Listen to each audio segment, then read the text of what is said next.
What is up? What's What's up? up? Yeah. What's up, guys? Jason, hey, How's it bud. going?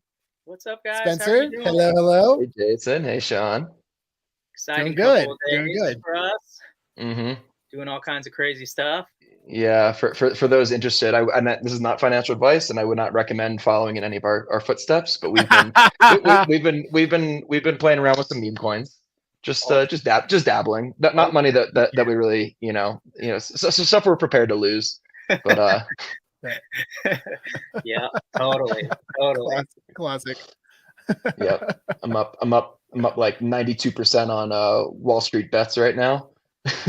That one's yeah. I got in that WSB coin. Oh, this is so ridiculous. Yeah, after you sent me that text, I was like, wait a minute, let me check these guys. Wait a minute, these are the guys. They're actually the moms. I'm so mad that I didn't move as fast as you did. I got in last night, like right after you said it. I was like, you know what? I'm not even thinking. I'm just doing it. Yep. I should have done the same. I thought too much. That's the thing with these meme coins. You can't think. No. They're not worth your thought. No, totally sounds like the perfect strategy for an investor. We are gambling, exactly. not financial advice. That's funny. But getting on topic, today we're going to be talking about toys, the collectible toy markets, both digital and physical, which is very exciting. Yes. Yeah, Jason has been around in the collectible action figures or toys. How do we refer to that market? Is it action figures, toys, all the above? We can't offend anyone. Yeah, it kind of started out like in action figures, really, and then you guys know, as a collector, like look at the collections behind you. You start out with one thing, and then it grows to this, and this, and then next thing you know, you're getting peripheral stuff. I just got a bunch of cassette tapes in today. Like, oh hey, Spencer, this is the Chronic. It's a sampler cassette of the Chronic album. It's still from 2001. Yeah, so it came in today. I haven't opened the bubble wrap yet, but it's super cool. Yeah. Nice. Yeah, as you can see, my collection. I got this really nice sliding door right here that leads to the bathroom in my hotel room. Oh, that's awesome. I brought a few. Prove it. I brought a few samples to show. What do you got for us? What do you got for us, Jason? Jason, your background looks like it literally looks like a GameStop. I feel like are you recording this at a store or something? Like this is I know. That's absolute madness. Up, man. It just goes for days, man. I don't have any. Oh man. It's like the David U warehouse. It just goes for What's your most prized possession in that room? Which one you're like, this is not going to leave my collection. That's what I want to see. And please also tell us your address and your social security number and the pin key. You know what actually is crazy? So like I know a lot of people will like I can pull down some of the most expensive things and this is worth a lot in this, but you know what? Like honestly, like if you were to the most prized thing is probably something that people would be like, that's weird. Why would that be prized? But I actually use this quite often. It's a giant nice Turtles glass cup. And that's I actually bought this at Spencer's like a long time, like 15 years ago. Nice. Do they even have Spencer still anymore? You know that mall. Do you even have malls? Spencer's Gifts. Yeah. I'm going. You think he was talking about? You think he was talking about me 15 years ago? Yeah. So this thing here I got it for $5. It was on sale for $4.99, and I don't know. I think this thing's awesome. I love it. And I always drink out of it, and I always have it with me. And actually, the funny thing is this thing's gone up in value quite a bit. It's shocking. Really? Up, and I'm like, man, I can't believe this thing's like up in value. It's not like super expensive. It's probably like, $60-$70 if you wanted to buy it online. But like that's kind of one of my prized things. 12x bet. Yeah. That's amazing. And then I think like probably my next prize thing would be and it's not like it's not even an expensive thing in my collection either, but the Final Fantasy X strategy guide. It's graded back there. It's a gold grade. It's a factory sealed one, and I don't think I think the pop is probably incredibly low on that because I actually got it from one of the distributor of the folks that manufactured strategy guides back in the day.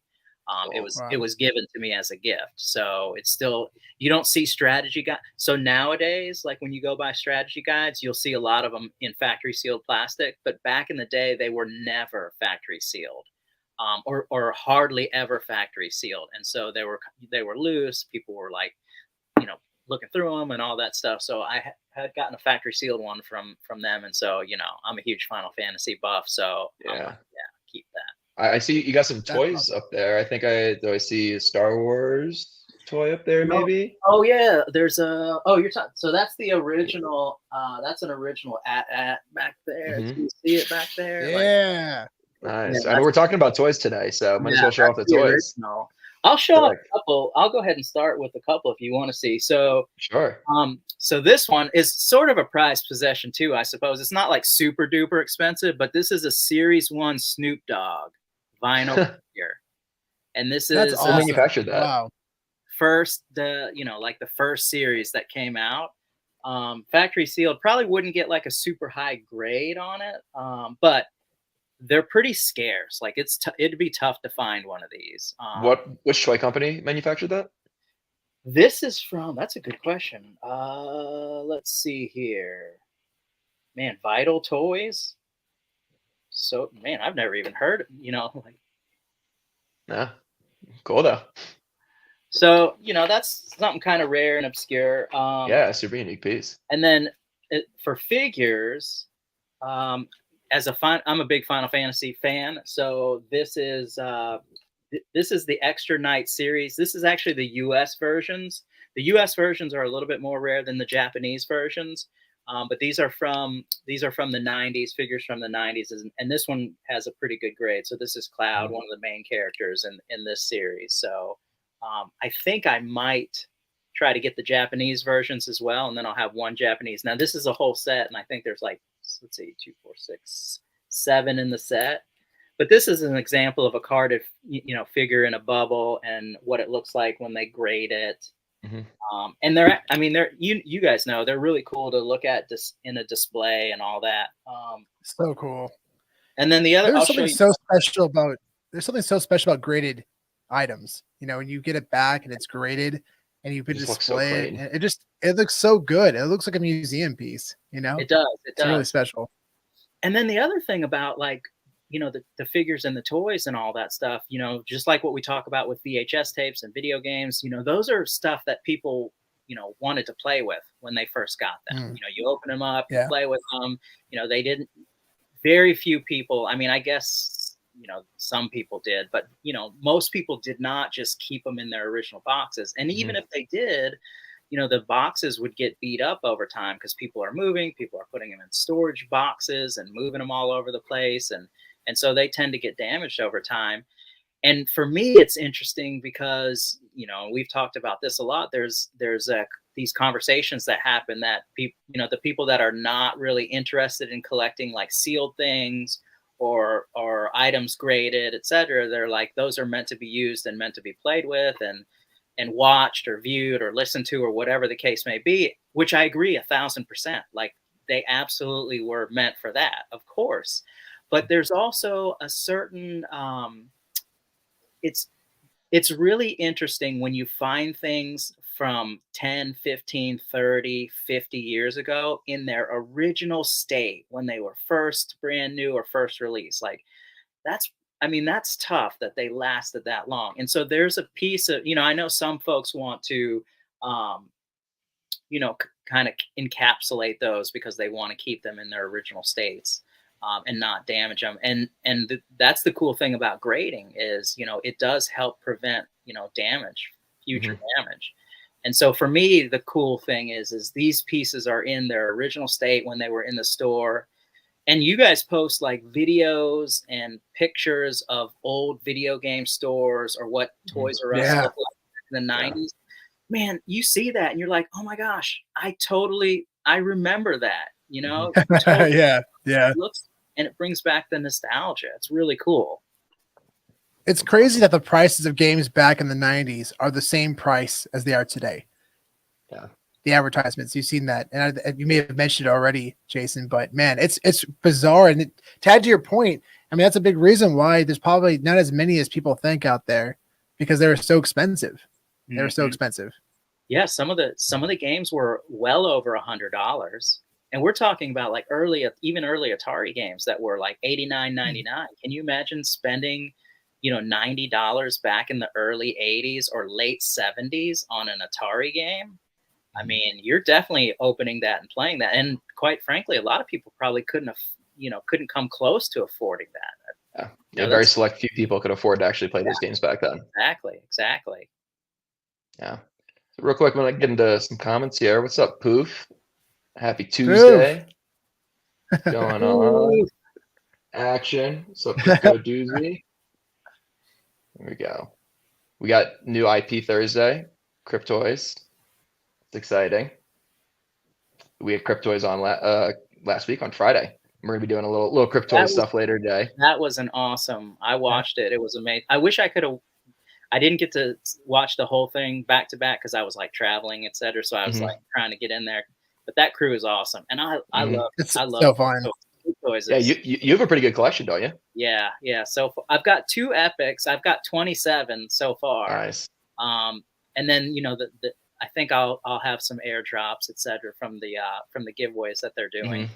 Nice. Well, we have six cubes to open up live on stream today, so we'll do that. Yeah. A little bit later in the stream, to people that stick around, we're going to do a live giveaway. So we're going to be giving away a Cryptoys Master of the Universe cube for anybody who's here and who participates in the live chat. That's awesome. Yeah, and we meant physical. Right now, we're going to talk physical, then we'll talk digital, and then we'll talk digital. We're going to get into all different types of toys. Oh yeah, it's going to come full circle. Yeah. What's up, Jess? And then what we got here. All right. Well, we'll get into some VB stuff later, but I think the mints are not in order, so I don't think that works. You know me. I'll get into anything. Yeah. I'll talk about whatever you want to talk about. All right. What's up, Iron Oak? Okay, let's do it. Let's talk about Funkos. That's in the physical toy market. That is probably one of the most popular, if not the most popular, kind of category. So Funkos are vinyl toys and are known for their absurdly large heads, for their very, very tiny bodies. I guess when did they first get popular? It was like kind of like early 2000s, right? Yeah, Funkos have been around for quite a while. I mean, there's tons and tons of those. So many of them. Yeah. Well, that's, I guess maybe we should talk about that on the topic of there being too many of them. There's the news that came out last month about millions of them being basically just thrown away in dumps just because they just like didn't estimate supply correctly or demand correctly. Yeah. They're too expensive to hold them in a storage, so they decided just to discard them and just take the loss instead, which is it blows my mind. I mean, to have that much left over, and just what a waste. It's wow. As a collector, and as over $30 million. Wow. Yeah. Yeah. Could have been a lot of gems for us. It's truly a tragedy. I mean, there's definitely people out there probably looking for them. You can imagine. I'm sure there are a lot of people going there and grabbing those things. And it's interesting because if any of those lines were actually, that's like the entire line of one Funko, they could be incredibly scarce and they might be incredibly valuable ironically. And or just like because of the provenance of the fact that you found it in a dump because of the big story, like it just that gets thrown on a label for being graded, and then all of a sudden it's a thing. It got so much media attention. The good, most of the bad, but it got attention. Yeah. Hey Sean, have so the Funkos that you've been buying, have you gotten any of those graded, and are they back yet? So I do not have them graded yet. I'm actually staring at a box right now. They are still factory sealed, but they are the Batman 423. So it's the Todd McFarlane Batman comic Funko Pop. And I've held on to them for probably about 6 to 12 months, and they're still factory sealed. So Jason introduced this to me, the idea of not just getting them graded, but also making sure to keep them factory sealed in the original box from Funko directly, because you'll get what's called an uncirculated stamp on the actual label, which it's kind of significant right now, but I think over time it just adds another addition to value for these collectibles, and I think it's going to be very significant once it starts to catch on, because we're seeing it on VHS tapes and video games too. Jason, if you want to elaborate on that. Yeah. I agree with you 100%. I think that that most people that have purchased Funkos, they're getting them at retail, stores, etc. And then most people don't do like what I do and like order a case of them and then leave them sealed like that. And so as a collector / you want these things to do well over time, maybe, hopefully. You try to think of like ways that'll help that in the future. And definitely those that say uncirculated. I mean, think about the things in the past. Imagine if you were to get, name your favorite comic from back in the day, or name your favorite card. Imagine if it was uncirculated. What would the price point potentially be on something like that? I know we have a ton more Funkos out there, and you're not going to probably see a multi-million-dollar Funko, but at the same time, they could still potentially do well. I'll show everybody kind of what they look like. And just so everybody knows what that means, uncirculated. It basically means that it was sent from the factory where it was created, and it never hit the retail shops. It was never touched by public hands. And the box was never opened. That's what. Yeah. And the box so was it's a big box with like 20 Funkos or however many it is in one box. And I'll go grab mine. The exterior box, it has never been opened. Oh yeah, good call. So while he's going to get his, I'll show you what. So this one is. Yeah, this one's an uncirculated, and I'm going to show you. Oh, cool. A15. I know a lot of VV folks, so I'll show the ones that VV folks might like. But that's one of like the jumbo size ones too, right? It is. It's got the full size comic, and then it's got the Spider-Man figure. So this one received a 9.0 uncirculated grade. Nice. I've never been a Funko collector per se. Well, not even per se. I've just never been a Funko collector. Yeah. When I received these back from getting them graded, I was like, "Whoa!" These are really cool. I'm keeping them. I want these. So I've actually kept a few of them. Yeah, there it is. There you go. Six pieces per case. There you go. You're like, everybody's gonna be showing off their case. 3,425. That's awesome. Everybody's going to be showing off their why is everybody buying all these factory sealed cases? Well, this guy help up crypto. I'll show you enough. And then here's what this one looks like. Yeah. Dude, the comic book cover ones are so cool. Yeah, I regret not getting. I had those in my cart for like a week, and I just didn't pull the trigger on it. And does that one say uncirculated? Did you show that one, Jason? This one is, yep. This one got a 925 uncirculated. So if you see right underneath, if you bring it a little closer, Jason, right underneath the 925, it says uncirculated right there. Can I get it? Yeah. Oh, I don't know how to switch back to that. I'm trying to switch, make him the main screen so I can do it bigger. I don't know, guys. I'm still trying to figure out how to use screen. We'll get there. So if you just type in Funko uncirculated graded, you'll see it in photos, but. Yeah, right underneath the numbers is where it says uncirculated, and that's what it's not a gem. It's like a cherry on top of a cake, I made a mistake. I know. Sean, this one right here, this one right here. Oh, what a beauty! Is that uncirculated too? Man, it's not, because when this came to me, I didn't know what it was. Dude, I just accidentally opened one. I was thinking about, like, can I just like reseal the box? Maybe they won't notice. Like, it's still the original box. I never touched it. Like, it's still like in the whatever. We'll dive into the wax Funkos, I'm sure. When I opened it, I was like, oh my gosh, look! I was like, no, and then I was like, oh man, I know. I know. Yeah, well, maybe. That's when I texted you guys. I was like, hey, if you get a box that looks like this, do not open it. Do not open it. Yep. Yeah. And I've been good about it. I haven't been opening the ones that have come recently. Maybe we'll talk a little. Oh, sorry, go ahead, Sean. My sister I got her for her birthday. I got her a Hey Arnold Funko from Wax, and I had it sent to my parents' place, and I went and picked it up, and I knew it was it. And I told them don't open it. Do not open it. So I gave it to her in person, and she knows not to open it, and she'll send it off directly to get it graded. So she'll get that uncirculated stamp on it. Yeah. That's awesome. All right. So we got a question real quick. So how do you buy factory sealed Funkos? Yeah. What I do is you can actually just go to the web, there's exclusives. Like if you want the Walmart variant or the Best Buy variant, or there's a Target variant, some of these you have to get kind of quickly because you can pre-order them.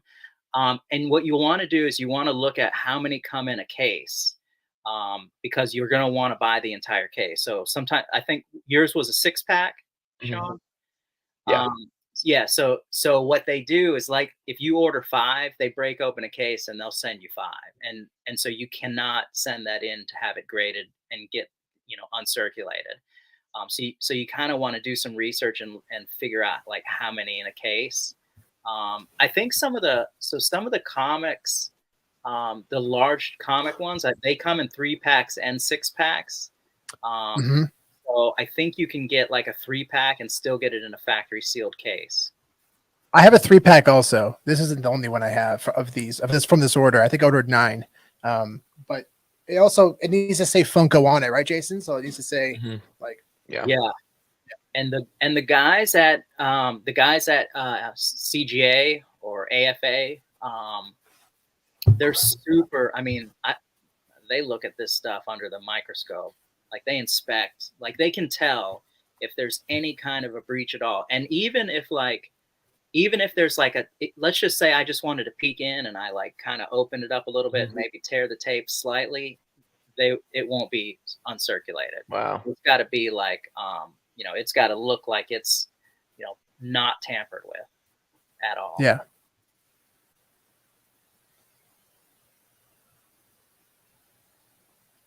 Cool.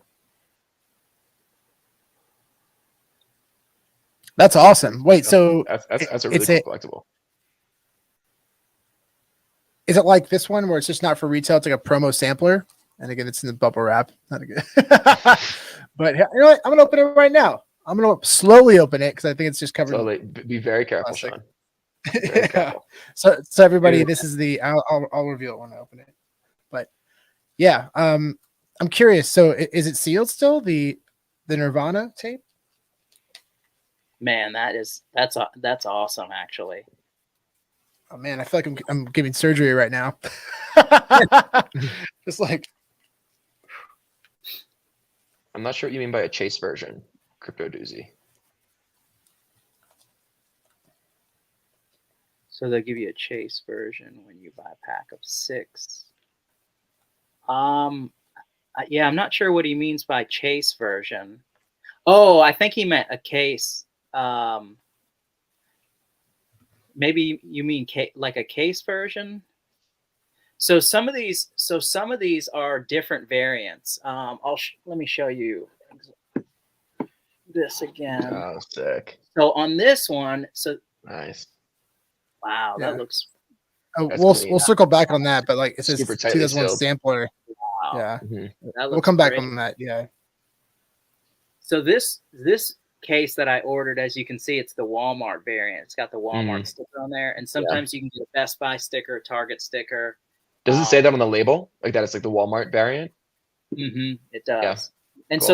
so that's the interesting thing, as you guys know, collecting variants, causes the rarities to go up, and also I think in the future there, sometimes the label does increase, the value. So for example, people love Toys R Us, and I think there are some stores in the past that have like that mean something more to folks. So like if you're a record collector, if you have like the Turtles sticker, the old Turtles sticker on there, price sticker, that tends to drive the price up a little bit. So it's a little hype sticker. I think people that have like Toys R Us or KB Toys, some super famous, I think like Circuit City, like people might like that. Yeah. I'm not a big fan of like price stickers, etc. But if it was like if there was like a price sticker that had like if it was like really nostalgic, I might want to keep that on there. Yeah, I've seen that before too, especially at Toys R Us. People get really excited about that. Yeah. And that's the thing. And I think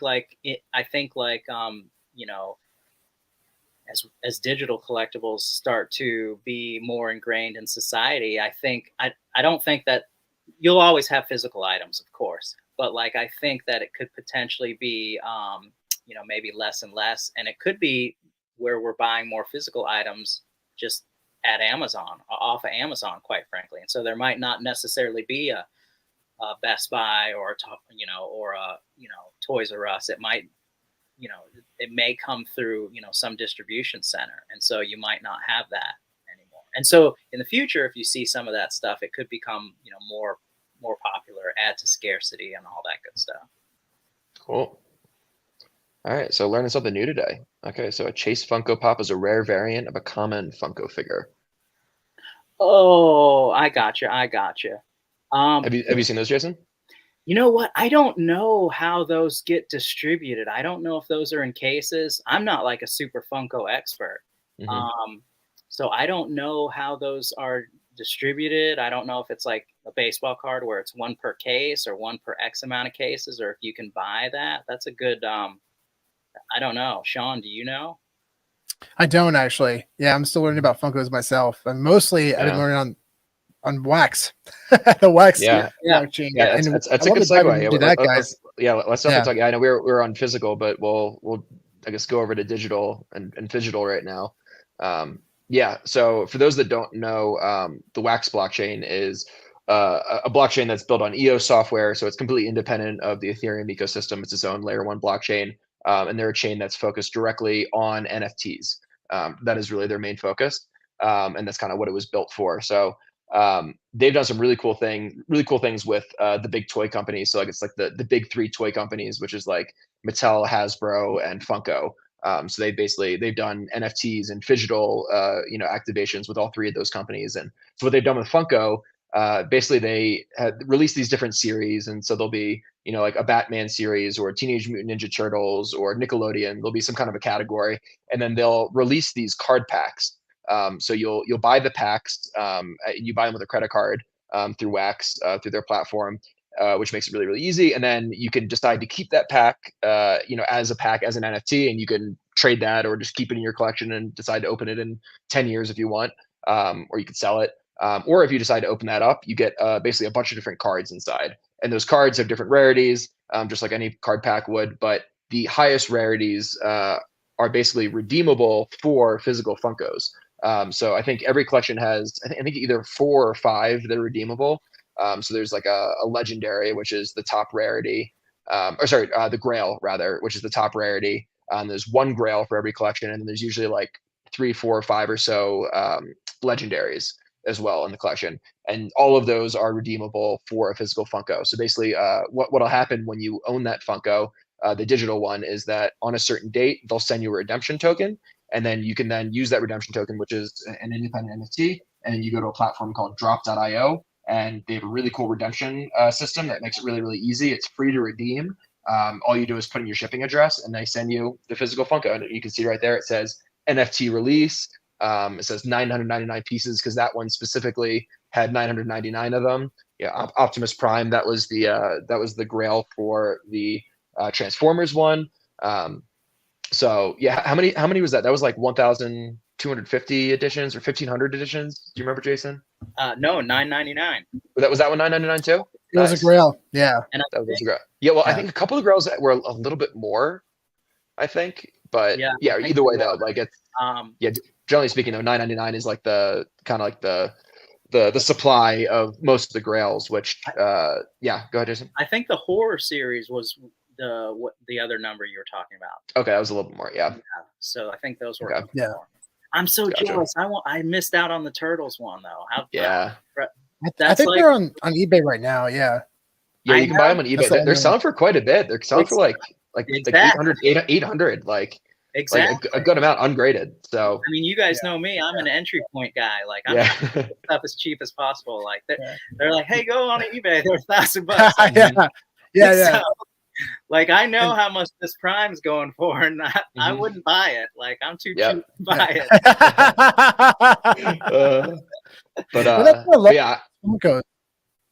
it. They don't typically announce or let people know about how many total editions there are, and that's a real bummer. And there's no the pop reports are bad outside of what's grading. and you don't really have an idea of how many a lot of these Funkos are out there. So they're more collector items than they are investments, and this, I mean, there's 999 of them. And I know that there's way more fans, turtle fans than 999, including myself and Spencer and Jason. There's 3 right here. So, I mean, for me personally, I have no intention of ever selling this. But it's interesting. Yeah. I think it's fantastic that they actually announced right there. It says 999, which is really cool. Yeah, I think it's crazy that NFTs is what like got us into Funkos. Like I had never purchased a Funko before. That I'd never even considered buying one. Going to Comic Cons, like or whatever. You walk around and you see them everywhere, and it's like, what the fuck are these? Like, there's too many of these. Like I don't know what to do with these.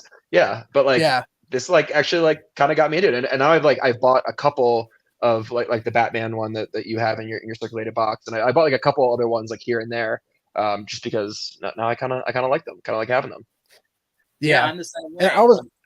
It's funny how the only reason I bought Funkos was because of the turtles and the Prime drop, etc. And it's funny because the only reason I've never been like a comic collector, and I'm like a lot of the VV guys. Like now I've got a mix. Like I've got Funkos that are comics that I'm chasing, and I'm not giving those up, like keeping them. It's been awesome. Yeah. Another one of the really cool things about the Funkos, and specifically the Teenage Mutant Ninja Turtle ones, the NFTs are actually, at least we would consider them to be first appearances, because it's the first time that we've seen Funko on blockchain. It's the first time we've seen, they're actually Nickelodeon. On the box, it actually says Nickelodeon on them, and it's also the first TMNT. So, like in our opinion, it's a triple FA of like 3 major brands, all in one NFT. So we think those are super significant. And what's really crazy about these two, when the token was redeemed, people just dumped the digital NFTs. And again, there's only 999 of the digital grails, for most of them. But whatever number physicals there are, they have matching digitals, and people were just dumping them. I mean, this was probably like around 300 as an NFT until they redeemed the token, and now that you can get them, they got them for they're selling for around $20. I think they fluctuate around at one time. Yeah, they're up and down a little bit. They've probably gone up a bit at this point, but yeah.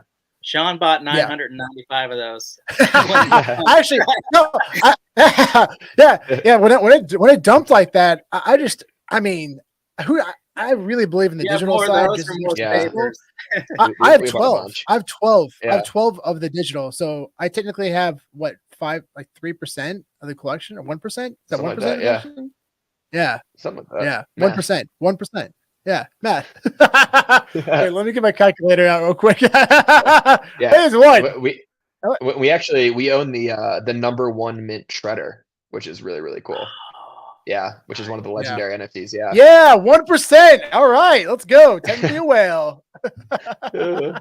Well, the other thing too is I've heard on some of these, so it's 999, but I've also heard that on many of them, some of the tokens didn't get redeemed, and so there's actually exactly there's probably way less, or maybe not way less, but there's definitely less. Look online and see how many are there. Yeah, exactly. I personally think most of these will probably get in the hands of collectors. I feel like a lot of folks that have redeemed these are probably going to be in collections, but at the same time, you add that layer of grading and casing these, and so that also adds a layer of scarcity. So like out of 1,000, how many of those would be a 10, or how many of those would be like a 9.5 or a 9.25 or 7.5 or above? You have to think probably a very small amount. Yeah, I'm sure very few people were thinking about keeping them, in the box uncirculated. Like now I'm like starting to be careful, or try to be careful about not opening the Funkos that I'm getting from Wax, and keeping, because even though it's just one Funko in a box, it's still uncirculated.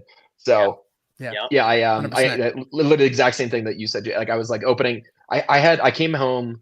I mostly get like the stuff shipped back to my mom's house, just because I'm like constantly traveling around, and I just usually don't have a home base. and I got back for the first time, I think since like Thanksgiving, which had been like 4 or 5 months, and I just had like a pile of packages in my room. I had probably at least 30 to 40 packages to open, and I was just like ripping shit open, and like I thought it would be comfortable about the Funkos, but then I open one up, and I'm like, shit, it's a Funko. No, I meant to keep it sealed. You got too excited. You got too excited. What's up, Steve? Yeah. Hey. Steve. Oh, that's so funny, man. Yeah, that was the tough thing about this one because I was not going to open it and get that uncirculated stamp, but I really wanted Kevin Eastman to sign it. Maybe even Peter Laird one day. So I'd rather have Kevin Eastman sign it to get uncirculated. Yeah. So in my opinion, getting it signed, I think that outweighs the. I think it would trump it. Yeah. Yeah. You have a for me personally. Yeah, that's totally smart, man. That's cool too, and it also means a lot to you personally. So totally, 100%. Honestly, it would be really cool to get Mark Friedman's signature on it because he's like the guy who made the toys happen. 100%. I would honestly be like personally maybe even a little bit cooler than Larry Eastman. I mean, I want all three, but if you guys haven't seen The Toys That Made Us on Netflix, you need to watch that ASAP. It is absolutely incredible. And the one that specifically I'm referring to is the Teenage Mutant Ninja Turtles, because that one, it gives you a wonderful breakdown of how these toys and the entire brand was created. And a lot of it had to do with one person named Mark Friedman who believed in Peter Laird and Kevin Eastman and went to them directly and said, guys, basically, I don't have anything.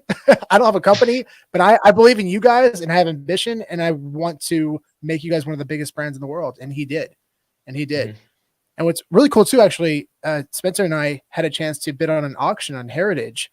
And in this auction, there were graded VHS tapes from the Mark Friedman collection. It's a pedigree. And basically on the label, and I'll go grab it in a sec, it says from the collection of Mark Friedman. So this actually was owned by Mark Friedman and it was in his private collection since the beginning, probably. Wow. And it's been there. He just sold it. Screener tapes. I'll go grab it. It's pretty wild. Yeah, go grab it. They're so cool. Yeah. That's so awesome. That's so cool. There we go. That's cool. I didn't know that. Dover, New Hampshire. Very cool. Yeah. So this is the. So what's cool about this one? This is from. So right there, if you look, right there. I get so happy whenever I get to see this thing. Yeah. So on the bottom it says from the collection of Mark Friedman. Yeah. The very bottom. Collection. Yep. Yeah. But what's really cool about this is that it's a screener. It's for promotional use only. Yeah. Which is really special. Before it was actually released to the public. Yeah. The grade's not fantastic, but it doesn't even matter. It doesn't even matter. It doesn't matter. It's still sealed. Relevant. It's from his collection. It's completely irrelevant. Yeah. And then also this one, which is a sealed case, it's a 4-pack. 4-pack. It's still a 4-pack. Yeah. Awesome. But it's also from the collection of Mark Friedman. You know, it's a VHS, but then you get it cased and graded. Yeah. Is that one? That was not a preview tape though, right? No, it's not. No. Yeah, that was. But it got an 85 plus. Near Mint Plus. So got to go for a four tape stat like that. That's hard to get. Really wild. Yeah, I heard it's very difficult.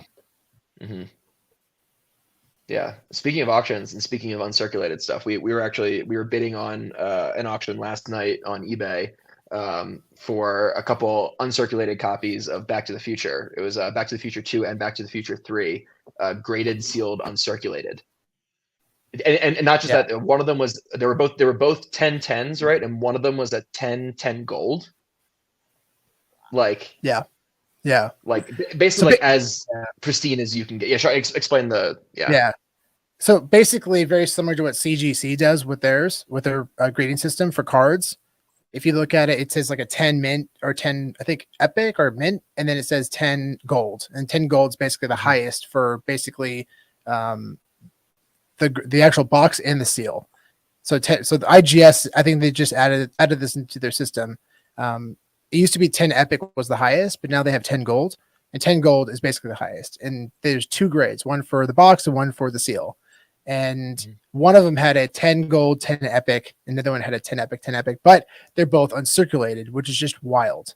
It's wild. I mean, you don't find uncirculated Back to the Future tapes. There are a lot of them out there, but man, uncirculated, that's really hard to find. This entire time. Yeah. That's crazy. Yeah. That's crazy. It's crazy. Well, cool. Yeah. Didn't you the meet McFly's NFT collection? We know the McFlys. Oh yeah, we know the McFlys. That's awesome. Check out the McFlys. Yeah, definitely check out the McFlys collection. Yeah, very cool. That's awesome. Yeah. I hope I'm. Yeah, those are really cool NFTs. Am I lagging behind? No, you're good. No, you're good. Okay. Yeah. Okay, cool. You're fine. Yeah. Yeah. Actually, we were introduced by Omar to the McFly collection. Jason. Oh, really? Yeah. Yeah. Oh. Yeah. Yeah. Yeah. Omar introduced us with them. Yeah. They're awesome people. Yeah. Oh, it's really cool. Awesome. Yeah. That's awesome. Yeah. Okay, cool. Super cool. It's a charity project. I was talking to Omar earlier today. He was DJing too. Classic. We gotta stop. We gotta stop at some point. Well, going back to the Funko Wax NFTs, what I really love about them is that the community there on Wax don't really understand or appreciate low mint numbers. So you have a really great opportunity to capitalize, because again, at the end of the day, it's about differentiating value. And right now the demand isn't there, especially on VV. They're still selling for premium, like low mint numbers, not like before, like last year. But you can imagine when the demand gets back to that point, you can imagine what these low mints are going to be like. And man, if you can, especially if you can get like lower mint numbers around floor price, that's like always my goal, trying to find something like in that equal value. Because there you go, the upside's fantastic, and you're getting it for nearly floor price. Like I saw somebody earlier today, he bought as a three-digit amazing Spider-Man 129, the first appearance of the Punisher. He got a 3-digit mint secret rare for like $280 or $290, which is like maybe $30 above floor. Wow. And that's fantastic. That's the kind of moves you want to make. Yeah. Because there's really big upside. Regardless if you see a little bit of a dip on those comics, that's great upside and great patience. Totally. Great patience. Yeah. There's been a couple other really cool collections that I mentioned, the other toy companies that have got involved. So there's been Power Rangers collection that was really, really cool. It's like the Power Ranger Super Dino Megazord or something like that. It's a giant box. It's like this big. But basically they did kind of like a generative avatar like Power Ranger collection where there were a bunch of unique one-on-one NFTs, and they did the same thing, redemption tokens, so you get the physical toy. And then the other really cool one on Wax is Hot Wheels. And they've done, I think, three, at least 3 or maybe now 4 series of Hot Wheels releases.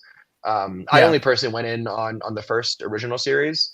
But I've gotten a bunch of the physical Hot Wheel toys that are redeemable, which is really, really cool. And the digitals are awesome. They're animated and they look like they're still in like the original like plastic hang tags. Super, super cool. Yeah. And what's the grail? Like the grail for the first collection, that was really big and also scarce, and it's held its value incredibly well. It's not the Bone Crusher, it was the Bone Shaker, the Bone Shaker. Or Bone right. Shaker, Bone Shaker, yeah, that's what it is. Yeah, that's the only one that I don't have, I think. I don't think I ever actually, I think I bought it. You have that one. Well, no, like I bought the digital later, but I don't have the physical. I didn't buy the physical before. Oh, gotcha. Yeah. I wonder what that physical I have the rest for. of the physicals. Yeah, I don't know. I haven't looked it up. Be curious. While you guys talk, I'm gonna look it up real quick. Yeah, well, while you do that, maybe it's a good time to move on to some cube openings. How does that sound? You want to open some Cryptoys cubes?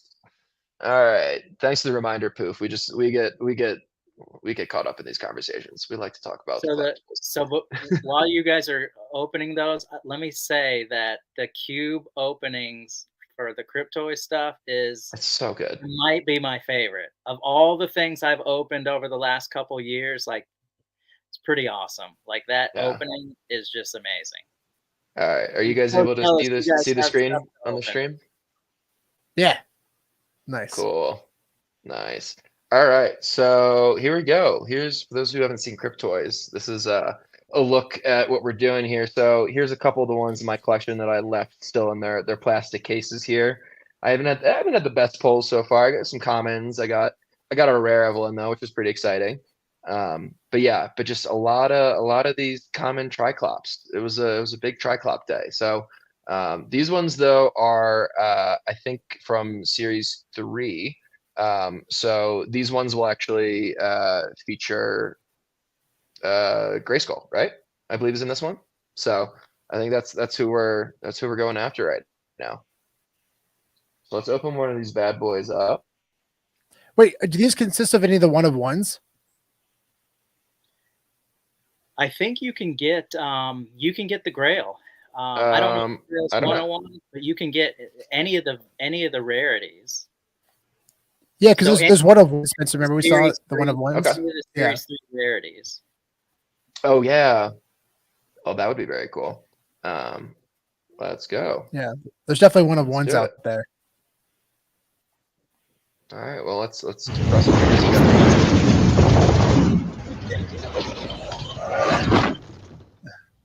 You guys able to hear that? Oh yeah. Oh yeah. All right. Oh yeah.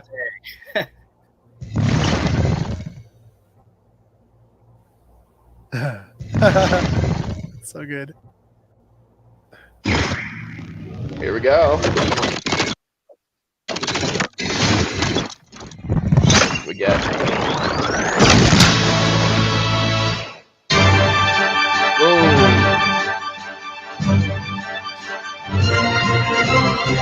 So loud in my ears. Okay. Cool. So that's the first one. So we got a Man-at-Arms common, about halfway up the statometer. Pretty high mint number here. These things look so good too. I know, they're so cool. Yeah, but I'm not unwrapping yet though. I'm keeping it sealed. Nice. Yeah, we'll see. Well, if I get a dupe, maybe I'll open one of them. But if you get a one of one, just open it. Just open it. Just open it. All right, here we go. Just rip off the Band-Aid, Spencer. Cube number 2. Let's do it.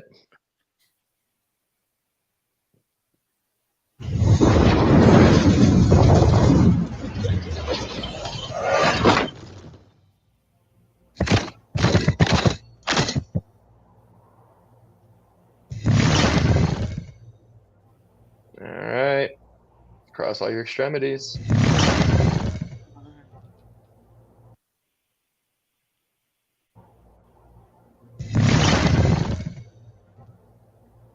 Just taking its time. There we go. Am I doing something wrong?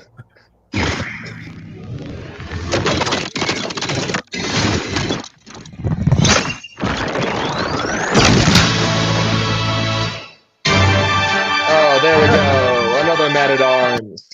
I have a feeling this is going to be a triple common Man-at-Arms kind of day. That's how my Cryptoys unboxings generally go. Yeah. Oh, that was great. All right, last one. It's going to be another Man-at-Arms. It's definitely going to be another Man-at-Arms. Uncommon Man-at-Arms. One of one.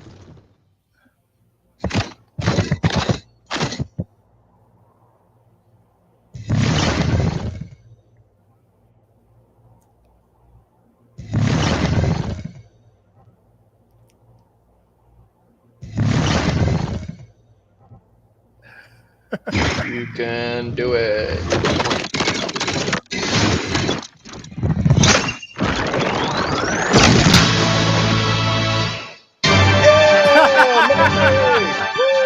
You're up on the turkey. There we go. 777s. Let's go. That's actually pretty impressive. Yeah, that's pretty. That's actually really impressive that you just did that. All right. Well. All right, we'll see if we can go for another turkey of Man-at-Arms. I would have totally. If you would have said, "Hey, I was going to get 3 common Man-at-Arms," I would have been like, "The's no way in hell." Oh, we should have made a wager on it. I would have bet anything that there's. After that second one came out, I knew for a fact that I was getting a third. I knew for certain. All right, Man, the cool thing about Harry, I also had a triple Triclops. I had a triple Triclops day too. That was the one. That was the one you got. Yeah. That's the one you got. Wow, that's so good. I think you need to go play the slots though. If you're getting all these triples. Maybe. Well, maybe the meme coins will work out. I think so far so good. That's funny. The thing about Cryptoys the cool thing about all of this stuff is there are so many possibilities. There are so many things that they can do with this. I mean, it's so early. Mm-hmm. You've got a lot of folks that have a lot of a lot of things that, you know, they're probably thinking about. Where can we go with this? From gamification to collecting. Oh yeah, big time. There's just so many things you can do. And this is going to appeal to, you know, all age ranges, which is really cool. Yeah, very, very excited for this new IP to be released. Excited to see what the announcement's going to be. All right, let's go. Oh, you have more? You have some more? Oh, we got 3 more. Three yeah, more. Sean's got 3. 3 grails. Triple grails. Thank you, Steve. Love you.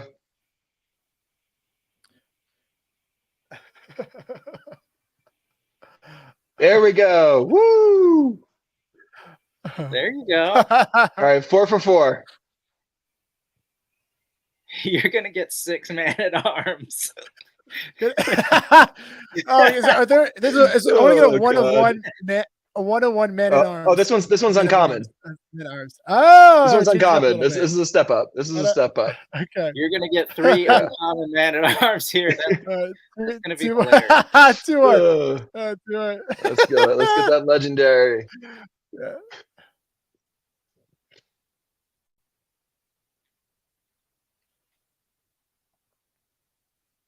I swear, you're gonna land like all 6 shit. Are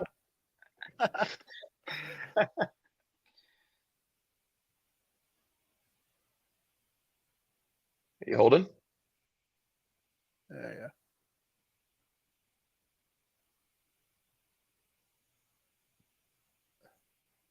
One more. All right.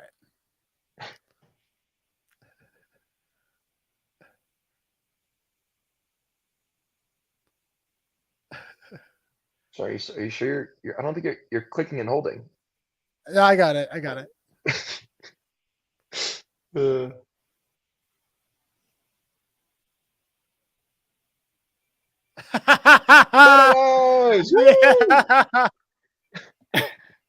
Guys, I'm gonna go and buy some because you guys are wiping the floor with all the uncommons and commons.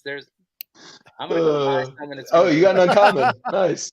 All right, 2 uncommon Man-at-Arms. All right, so All right, Jason, what do you think? What do you think are the chances we get a 3rd uncommon Man-at-Arms right now? Man, 100%. I'm gonna go 100% odds. I think it's 100% odds. And then I'm gonna go buy some of these because I'm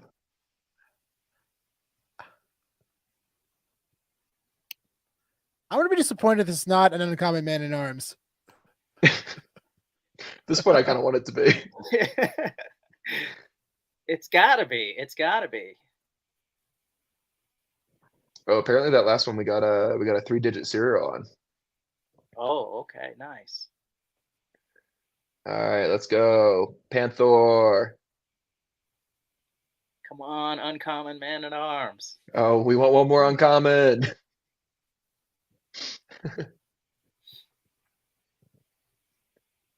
Okay, let's see. Yeah. Woo! Wow. Is it uncommon? Yeah, it's uncommon. Yeah. Oh my God, that is just ridiculous. Guys, that was amazing. How does that even happen? That was amazing. So good. That was All right. fun. That was fun. Okay. Okay. All right. Well, let's give away one of these cubes, huh? Yeah. What do we? I like the trivia question that we did with Steph last time. Maybe we could do another trivia question. Yeah. What do you get? What's I got one. You got something? All right, Yeah. go ahead. Hit us with it, Sean. All right. And So the first person that answers Sean's question in the chat wins a MOTU cube. Oh, also, is it? I think you also get your choice if it's series 1, 2, or 3. So let us know what you want. All right, Sean, ask your trivia question. In the factory sealed box that I was holding up earlier, what comic were the Funkos representing? Good question. What comic? What comic? I think there might be a little bit of a lag in the chat. I feel like I feel like I'm seeing things coming a little bit late. It was a tough question too. Marvel, close. Okay. It is Marvel. Well, no, it's not. Oh shit! I'm sorry. No, it's not. It's not Marvel. It's not Marvel. Hey. Yeah, not Marvel. Not at all. Hey, Erish. Wow, that's a 2-for-2 winner. Yeah, that's 2 he won streams in last a row time right too. now. Yeah, because he got nice. Yeah, somebody else won and gave his away to Harry. So congratulations once again. Congrats, bud. That's awesome. All right, send us another DM and we'll make sure you get your second MOTU box. You're getting lucky. You just got to keep coming on these streams. Yeah. Oh, so good, so good. And by the way, anybody, if you have questions out there, feel free to ask. We like to answer them to the best of our abilities. The best of our abilities. There's one question that I meant to get to before that I missed. I don't know. Let me see if I can find it. There we go. It was a VB question. Pasternak. I don't know if you're still here, but no need to apologize.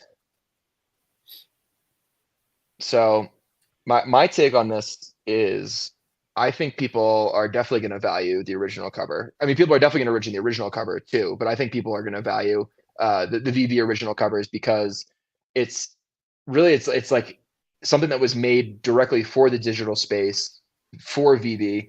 Assuming VB continues, I honestly, even if VB doesn't continue, the fact that this is like a digital exclusive variant that was made specifically for this, and it's the only NFT you can't get in a physical version. I think it makes it highly collectible, and it's also a really, really crazy low mint run for that comic in general, and then especially for that ultra rare.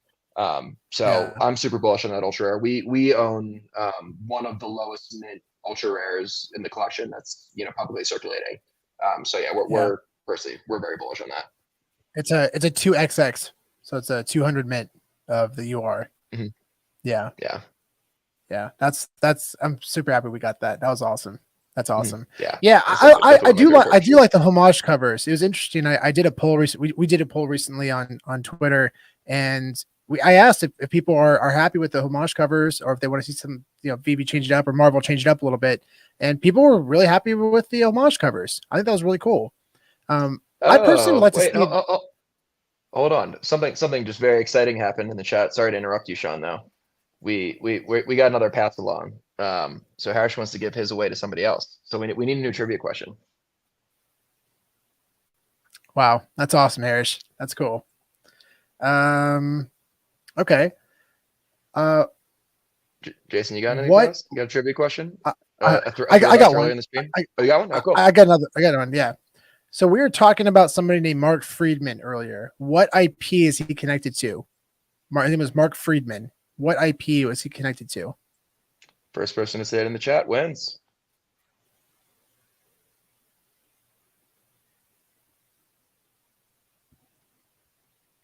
Also, Mark Harish, Friedman. Very, very generous. Very, very generous. Yeah, Thank that's you. awesome, Harish. Very cool of you. That's what makes this community great. Yo, Shadow NFT. Shadow NFT. Whoop, whoop. There you go. Congratulations. Oh, Steve came in close second. So close, Steve. All right, Shadow, please send us a DM on Twitter. That's probably the easiest way, right, Sean? Yeah. Send us a DM on Twitter. And if for whatever reason we don't answer, get in contact with Cryptoys and they'll make sure that we make it all happen for you. So you'll have your choice of series 1, 2, or 3 MOTU box, MOTU cube. Congratulations. Yeah. And you actually, let's do this instead. Just email us at comicsandcryptopodcast@gmail.com. And our website is comicsandcrypto.io. Yeah. So shoot us an email, comicsandcryptopodcast@gmail.com. And you can find, or you can go into our website and just message us at comicsandcrypto.io. There we go. There it is. In the chat there. Awesome. Yeah. So shoot us an email. We'll make sure to get you that Cryptoy. Awesome. Mm-hmm. And big shout out to Cryptoys for giving us that collectible to give away. That was awesome of them. Seriously. That is super awesome. cool. So awesome. They're so awesome. Their leadership team is amazing. Will and Steph, they're all fantastic people. They're just they have a quality product. They have awesome partners, and that's the biggest thing that I always look at. And that's why I got involved with VV originally. You look at the partnerships, the quality of the product, and the leadership. But also, I mean, Vivi actually turned me on to this, and I didn't even think about this until I actually got involved, was community and how important community is in Web3. So important. And Cryptoys has a really big community, strong community, and really same strong, with really Vivi. huge community. Yeah, like Bat Cows, another and Web3 project that has a strong community for sure. So we have a question here, some speculation on what IP do we think is going to be coming on Thursday for Cryptoys. So Jason, this was for you, bud. Wow. Barbie? Do we think Barbie maybe? That's cool. I mean, the movie's coming out. That's awesome. The movie is coming out soon, so it could be a great tie-in. Yeah, it's definitely Mattel brand, I would think. I think or go with that. It could be Turtles too. We got a Turtles movie coming out this summer. Yeah. I would get excited about the Turtles for sure. I think Barbie's pretty cool too. Didn't I hear him say on your last live stream? Didn't they say it was like a big IP too? Yeah. They said they're really big IP. Yeah, it could be. Yeah, totally could be. But I don't think it's Turtles, because Turtles that wouldn't be Mattel. They're Hasbro, right? Hasbro or Hasbro. Hasbro. I always have problems saying that name. Hasbro. Who, Hasbro. Isn't that? Or does Nickelodeon own them? Viacom definally owns Turtles. Yeah. Viacom, yeah. But who do they partner with to distribute their toys? Oh, for the toys. They good. Well, Funko for one. Or action figures. I think they probably go through a bunch of different distributors, I bet. Sure. Yeah. That makes sense. There we go. Here are a couple of guesses. WWE. Yeah, that's interesting. Disney, maybe. Perhaps. Yeah. That'd be cool. Yeah. Let's see if I can pull up some. What were we talking about earlier? There was a question that I was in the middle of answering. I got really excited about Harsh giving away his votes. It's a good reason. I interrupted you and then I immediately regretted it, but I just got too excited. If I saw it, I would have interrupted myself.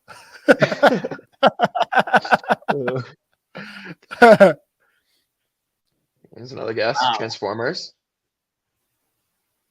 It's definitely possible. Maybe Power Rangers. You guys have Power Rangers action figures growing up? I love those things. Those things are great. I never got into Power Rangers as much. Yeah, definitely Turtles for me. All about the Turtles. Yeah. Yeah, the Turtles are low before my time. I don't know if we mentioned this earlier, but thank you, Steve, for the donation. That was nice of you, Steve. Thank you. Thank you, Steve. All right. Is there anything else that we wanted to talk about in relation to toys today? Is there anything that we didn't cover? Yeah, actually, Jason, what are some of the biggest sales ever for an action figure? And what do investors look for? Like, what's some of the biggest collectibles for the action figure market specifically? So a lot of them are. I don't know exact figures, but I would expect that there's some that are probably there's definitely a lot that are in the hundreds of thousands. I think the Rocket Fire Boba Fett might be one of the largest sales. And I think you reported on that one time. The Rocket Fire Boba Fett. That was a Hakes auction, right? There's been a few. They did have one at Hakes. There's been a few in the past. So I think probably one of the biggest brands from a figure collection is going to be Star Wars. A lot of the old original Star Wars stuff, especially the carded ones, do extremely well. They're highly valued, highly collectible. But I think underneath that, and interestingly enough, the Masters of the Universe. So then you look at these other. So if you look at the next level, and I see a lot of these getting graded or starting to get graded loose, like Masters of the Universe, G.I. Joe, some of the other. Let's see, I'm trying to think what other action figures, like even like some of the newer obviously Teenage Mutant Ninja Turtles. I mean, they're definitely up there as well. Yeah. But and then you'll see a lot of the older figures, like old Mego figures. you'll see things like stuff from the 50s and like Roy Rogers. You'll see Buck Rogers figures. A lot of those are really popular, especially amongst the older collectors. But I think like if you're really, if you're like looking at it from a partially a collector / investor perspective, a lot of what you're going to get into is Star Wars, the Star Wars figures. Yeah. And I actually like to collect like the loose action figures too, where they'll grade the loose figures and put them in a small little case, and they look really cool displayed. And and even like the Teenage Mutant Ninja Turtles, though, all the figures look really cool when they're displayed with their weapons and graded and all that stuff. But I would say probably the Star Wars figures are going to be the most highly sought after from a value perspective. Yeah. Spencer, if you want to show my screen, actually, I have a list. We can go over real quick. There you go. Cool. So this is number 9. Jason, do you recognize any of these? I don't know the story behind any of these. Oh yeah, let's see. Who's this? Gosh, I don't. Star Wars Tri-Logo General Medine action figure. It sold for $12,500 back in it's from 1983. There's only 12 known figures today. This one's interesting, Jason. This is a solid gold. I remember seeing solid gold Lego. Yeah, sold for $15,000. I remember when that made a big deal a few years back. That's wild. 2017. Wow. There's only 5 in existence that were produced. I wonder how they're distributed. That's wild. Number 7, Luke Skywalker against Star Wars. These have all been Star Wars so far to confirm Jason's comment earlier. Yeah. This one sold for $25,000. Star Wars collectors go hard. Star Wars at it again. The Walrus Man sample card. So sample card, does that basically mean that this was like a promo? It was a sample. It was not actually sold to the public. So it's interesting. Some of these old toys, it's kind of a long story, but like a lot of these old toys sometimes were utilized. There was parts and pieces from other toys, or like they would use backers from other toys, or they would like try to reproduce. And so a lot of these, some of these old toys would be very limited, and also like a salesman sample. Back in the day, I think it was I don't remember exactly when G.I. Joe started, but when G.I. Joe first started, they created these really large oversized figures. And what they would do is they would take, like, salesmen would go around with a set of those, and they would try to sell them into the stores, and then they would demo them live, etc. And those were salesmen.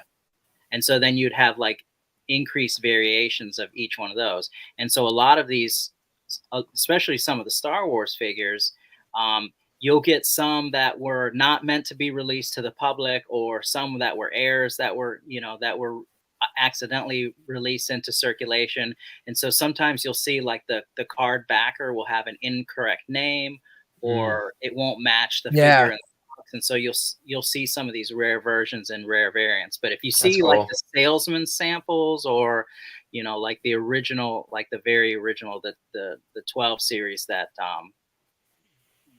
were from a send off when Star Wars first started. So you'll see a lot of those.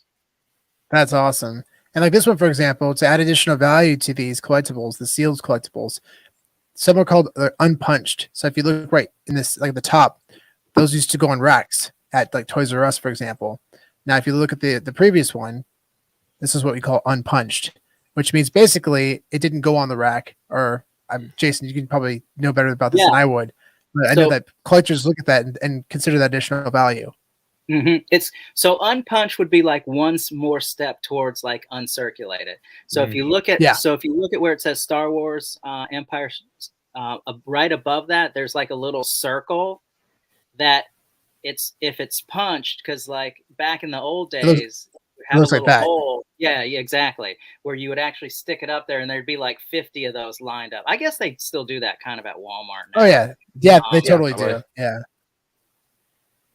Like, there you go again, punched.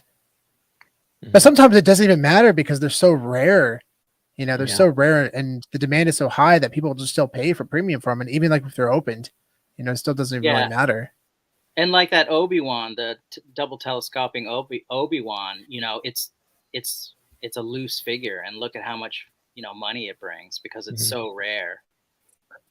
Yeah, this one actually, this is a great story. I tweeted out because Hake's Auction sold this one, and I added a digital lightsaber on Vivi on it, and I tweeted it out. Yeah, they added a New York Comic-Con at their booth. Yeah, and I showed it to David Yu, and he's like, "Oh my god, that's so cool! Can you airdrop that to me?" I was like, just give me your number. I'll text you, David. I'll text you because the airdrop wasn't working, but the airdrop was working, so I just airdropped it to him. It looked good too. It looked good. It lined up perfectly. It was awesome. That was really cool. Well, you should have seen that. He spent a lot of time up really close next to this booth. Oh, you were walking by. Trying to line it up perfectly. It's right in front of you, dude. Calm down. But we actually used the 1977 lightsaber for that too, which made it cool. Yeah, a little more special. But pretty rad. That was fun. It looked awesome. It looked really awesome. So coming in at number 2, a G.I. Joe. Wow. Okay. The first non-Star Wars. $200,000. Wow. Sheesh. Wow, that's cool. Dang.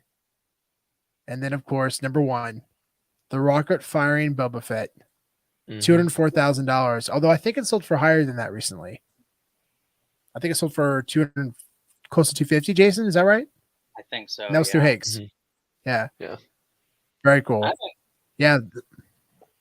I'll show you. I've got one I can show you here live. What? So this is original Kenner. So this is Wicket from Return of the Jedi. And this one, obviously, I like all the original. So there's something about this old packaging that I'm like, I just love. Like that's so cool. This is legit what it looked like in the store when you went to the store. And it still has the original, you know, never taken out of the box, still the original sticker, like hang tag and all that. Epic. So this is one live and in person. And then I've got actually another Star Wars piece I'll show you. I was thinking about maybe doing this as a giveaway in one of our future ones. So this is the 1979 Star Wars. So this is a bound release. This is a calendar, and this is the one from 1979, and it's never been taken out. This is the original. Oh, wow! That's what it was shipped in. Yeah, this is what it would come to. You shipped in back in the 70s, and this thing's this thing's actually in really good condition for being, you know, from 1979. So this may actually, and look, you can see the price tag on there. $495. Oh man, that's so cool. But yeah, eBay. I was thinking maybe we'll no, I actually bought, so a lot of my collections I would go buy people's collections. And this guy had this guy unearthed, his mom said, come get all this stuff or I'm throwing it away. And it was like 6 gigantic U-Haul boxes full of Star Wars, his original Star Wars stuff. And he didn't want it. And so so he was friends with my neighbors, and my neighbors all know I'm weird and I collect, you know, stuff. And so when I went there, I was like, wow, this is amazing, because it was everything in the original box. I mean, that's actually where I got the at. I mean, he had everything. Wow. He had like you know, all the shit, such a good find. All the figures, all of that stuff. So, you know, I bought the whole collection off of him, and, you know, kept some of the stuff I wanted, and then you know, kind of sell off some of the stuff, because you just can't keep everything. At least I can't. Like, I would have to have like a Giganosaurus. Dude, look at your shelves. You don't have room for anything else. Yeah, I don't. I really don't. I've got like it bleeds into a few rooms. We'll just say that. So my wife is, no more. You need a bigger house. Yeah, exactly. That's so epic. Hey, you know, you can put collectibles everywhere, I think. But oh yeah. Jason, do you ever get into Beanie Babies? I think that's a big toy category that we didn't get into today. So it's funny.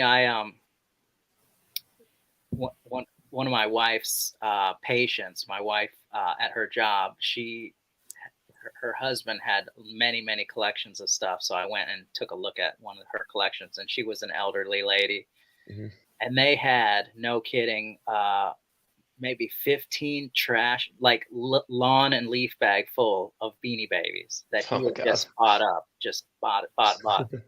And I know we just all watched the Golden Collectible show, and they were saying that, they were pricing out Beanie Babies, but it's tough to move Beanie Babies, tough to get rid of Beanie Babies. And so we actually ended up taking all of those and donating them to the Piedmont Children's Hospital.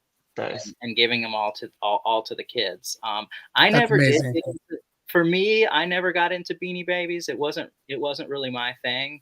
But I know, people collect, everything, and I can definitely understand, because there's so many variants, and there is a Beanie Baby that would appeal to everybody. If you like dragons, or you like adventures, or you like unicorns, like they made them all. Yeah. I had a whole bunch of them as a kid, but I would play with them. Like I wasn't like thinking about collecting them or keeping them in good condition. But I did find actually a bunch of them recently that still had their hang tags on them. But I looked it up. They're not worth anything. I wasted so much time researching these things just to find out they weren't worth anything. Like I think you have to have like there's like a special like Princess Diana, like it's like the purple Princess Diana, but it's like a special variant. Like the hang tag has got to have like the wrong year, like a misprint. Like there's all these like very specific things that I don't know the people that actually care about that stuff look for. But yeah, it's a perfect example of a big boom and bust toy and collectible market. Though, here's the crazy thing though. I never ever rule anything out, because I will tell you, if you back up even 6 years ago, people, you couldn't give your VHS tapes away. You could not give them away. 100%. I mean, they were everywhere by the truckloads, and nobody wanted VHS tapes. People would be like, will you please take these? No. Even I would be like, man, no, please. No VHS tapes. And sealed, ew. Now look at it. Now the market is just booming. Same with cassette tapes. And so I don't ever, I would never say Beanie Babies could easily make a comeback. You just never know what's going to drive that. I know we interviewed when we interviewed Jeremy Pador. He was saying that Beanie Babies actually have been a very successful business. It's a huge public misconception about Beanie Babies and how they're not worth anything anymore, but they actually, as a business, have done pretty well. And I don't have any information on that. I'm sure they made a ton of money because they were just they weren't trying to flip them for a profit and all that. No.